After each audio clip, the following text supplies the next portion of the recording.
Hello everyone, welcome back to the channel. कैसे हो आप सब? मैं बढ़िया हूँ और उम्मीद करती हूँ आप सब भी बढ़िया होंगे।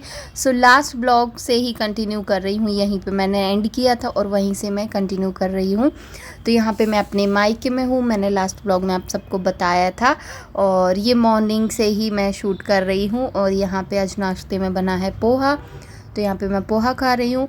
और यहाँ पे ना नाश्ता चलता है, मतलब जैसे जबलपुर में हम लोग नहीं बनाते ना नाश्ता, सीधा खाना होता है। बट यहाँ पे नाश्ता बनता है क्योंकि खाना थोड़ा सा लेट होता है, भैया को भी शॉप जाना रहता है, तो कुछ ना कुछ नाश्ते में बन ही जाता है। तो बस आज पोहा बना था। उसके बाद यहाँ पे खाने की तैयारी चल रही थी। मैंने सोचा आपको दिखाती हूँ। तो आज बनने वाले हैं कोफ्ते। पापा बहुत अच्छे कोफ्ते बनाते हैं, बहुत सॉफ्ट रहते हैं और एकदम परफेक्ट रहते हैं। तो ये देखो आप, कितने प्यारे गोल गोल कोफ्ते बन के तैयार हो रहे हैं। पापा फ्राई कर रहे हैं और इस साइड पे ग्रेवी जो है वो बन के तैयार हो गई है, तो वो भी मैं आपको दिखा रही हूँ। यहाँ पे ये ग्रेवी है। तो बस आज खाने में यही हम एंजॉय करने वाले हैं। चलिए, खाना बन गया है। तो यहाँ पे मेरी थाली लग रही है। तो गर्मी का सीज़न है तो सारी सलाद रहती है, मतलब ककड़ी है, प्याज है, दही भी रहता है।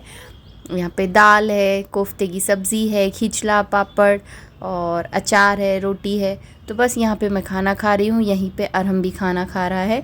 और बस घर जाके ना मस्त सब्ज़ी खाने मिलती है। वहाँ पे बहुत अच्छी ग्रेवी ग्रेवी वाली सब्ज़ियाँ बनती है। यहाँ पे शशांक को इतनी ग्रेवी मसाले वाली सब्ज़ी पसंद नहीं है, तो हम लोग सिंपल हरी सब्ज़ी ही बनाते हैं नॉर्मली। उसके बाद यहाँ पे मैं खा रही हूँ खाना। ये वाला ब्लॉग भी ना 1-2 दिन का मिक्स है, पूरा दिन भर शूट नहीं किया मैंने।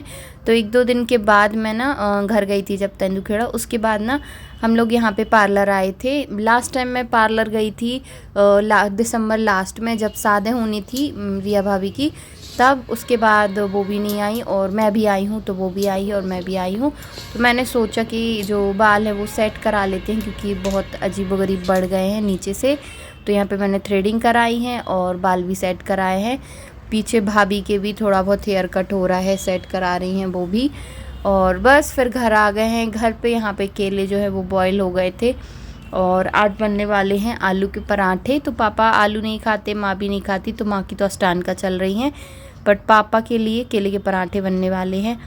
तो यहाँ पे बस माँ प्याज को फ्राई कर रही हैं और मसाला तैयार कर रही हैं। एक सा मसाला निकाल लेंगे, थोड़ी सी प्याज वाला मसाला निकाल लेंगे तो वो केले के लिए हो जाएगी और थोड़ा सा जो है आलू के लिए हो जाएगा।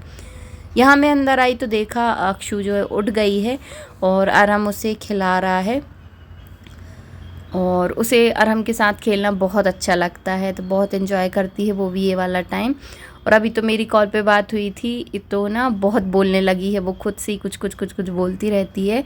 और अरहम का ना यहाँ पे एक नया सिस्टम चालू हो, उसे एक डायरी दी नाना ने, नाना नानी जिसने भी दी हो, तो उसे जो भी कहना होता था ना उस डायरी में लिखता था। और काफ़ी कुछ ना सही लिखता था, थोड़ी बहुत ही जो है मात्रा की मिस्टेक होती थी। जो उसे बोलना वो पूरा का पूरा सेंटेंस उसमें लिख के देता था कि मुझे अक्षु को खिलाना है, या कुछ भी जो भी बोलेगा। तो यहाँ पे ये देखो, ये मसाला जो है वो तैयार हो गया है केले का, और आलू का भी तैयार हो गया। आलू कम लग रहे थे तो यहाँ पे और 1-2 आलू बॉईल कर लिए हैं। तो ये देखो आप, ये आलू वाला मसाला है। इसमें जो है धनिया चॉप करके यहाँ पे धनिया भी ऐड कर दिया है, और धनिया से ना बहुत टेस्ट बढ़ जाता है किसी भी चीज़ में धनिया जब ऐड करो तो। और यहाँ तो हरे धने भी बहुत खाए जाते हैं, जो धनी के साथ धने आते हैं ना वो। तो यहाँ पे माँ ने पापा के लिए अलग से लोई निकाल के रख ली हैं। और पापा का जो है हो गया है उनका भी डिनर, और वो भी जल्दी खा लेते हैं, 7:30 के बाद वो खाना नहीं खाते हैं, उनका भी नियम है। तो यहाँ पे मेरा भी ये 7:30 तक का, पर वो घर में है ना। घर से बाहर रहती तो मैं छूट रखती हूँ।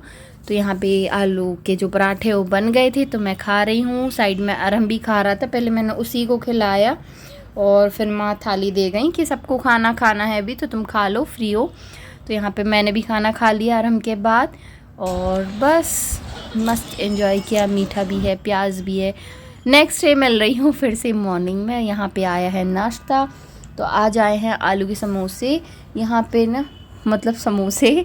तो यहाँ पे मेरे लिए और अरहम के लिए बस आए थे। रिया भाभी जो है मैदा नहीं खाती है, माँ पापा आलू नहीं खाते हैं, तो बस यहाँ पे मैंने और हमने समोसे खाए।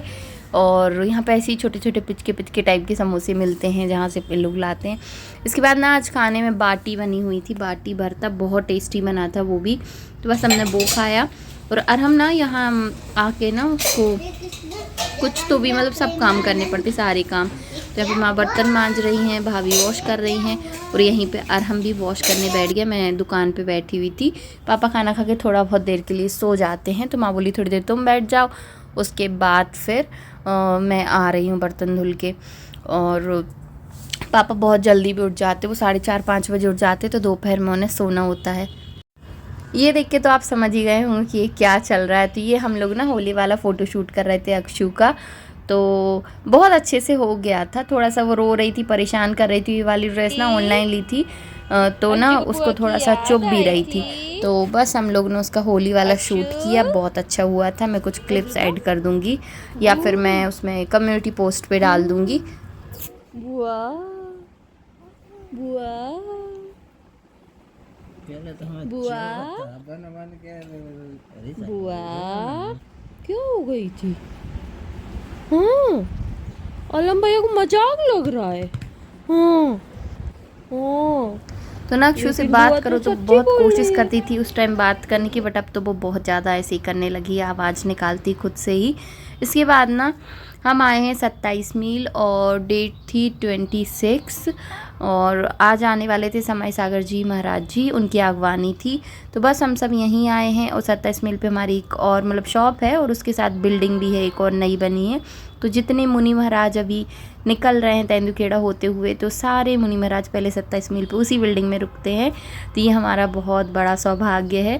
ये मेरे मामा हैं। तो बस यहाँ पे सारी तैयारी हो गई है। हम लोगों ने सोचा था चरण जो है उनके धुलाएंगे, बट वो कहीं पे भी चरण नहीं धुलवा रहे हैं क्योंकि बहुत ज़्यादा भीड़ है, और मैंने सुना उन्हें भीड़ बिल्कुल भी पसंद नहीं है।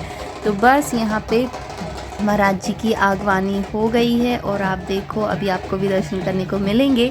तो बस महाराज जी, जो ये हमारी बिल्डिंग थी ना, हम लोगों ने उन्हीं को सौंप दी थी। 3-4 भैया लोग थे जो, तो चलो आप लोग भी नमोस्तु कर लो, समय सागर जी महाराज जी के दर्शन कर लो। और बस यहाँ पे आगवानी बहुत अच्छे से हो गई। भीड़ बहुत ज़्यादा हो गई थी, सारे लोग बैठ गए थे जितने भी आए थे चरण धुलाने के लिए, बट महाराज जी फिर साइड से निकल गए। तो बस ये हमारा सौभाग्य है कि वो हमारी मतलब जो बिल्डिंग है, हमारा जो गोदाम कह लो, वहाँ पे रुके हुए हैं। तो बहुत हमारा सौभाग्य है।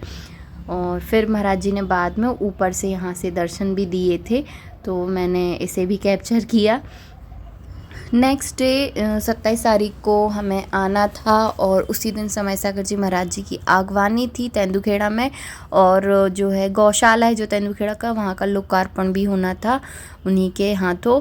तो बस यहाँ पे हम लोग आगवानी के लिए खड़े हुए हैं। पता है चरण नहीं धुलाएंगे महाराज जी, फिर भी हम लोग ने उसका वो कर लिया था, रख लिया था, पाटा वगैरह, कोपर वगैरह, जल वगैरह सब तैयार करके रखा है। ये मैं खड़ी हूँ, माँ खड़ी हैं, पापा हैं, सब लोग हैं, दिया है, और अक्षु को मैं ली हूँ। तो बस यहाँ पे हम लोग खड़े हैं। और जब भीड़ देखी ना, समझ आया, तो मैं इस तरफ से ना साइड में चली गई थी कि अच्छे से दर्शन बस मिल जाए। और रिया भाभी ने आरती कर ली थी, और बस मैंने बहुत अच्छे से दर्शन कर लिए थे। और दर्शन करके ना बहुत फटाफट रिया भाभी को भी दोज थी ना, तो टीका लगाने जबलपुर आना था भाइयों को, तो हम लोग साथ में ही कार से फिर जबलपुर आ गए थे। तो 27 तारीख को मैं जबलपुर वापस आ गई थी, क्योंकि 1 तारीख से यार हम के स्कूल का सोचा था, बुक्स वगैरह में कवर वगैरह भी करना था। तो बस वापस हम अपने घर आ गए, और इस ब्लॉग को यही एंड कर रही हूँ। आई होप आपको अच्छा लगा होगा। अच्छा लगा हो तो प्लीज़ लाइक करना, चैनल को सब्सक्राइब कर लेना, और शेयर करना सभी के साथ। मिलते हैं नेक्स्ट वीडियो में। Till then take care, bye.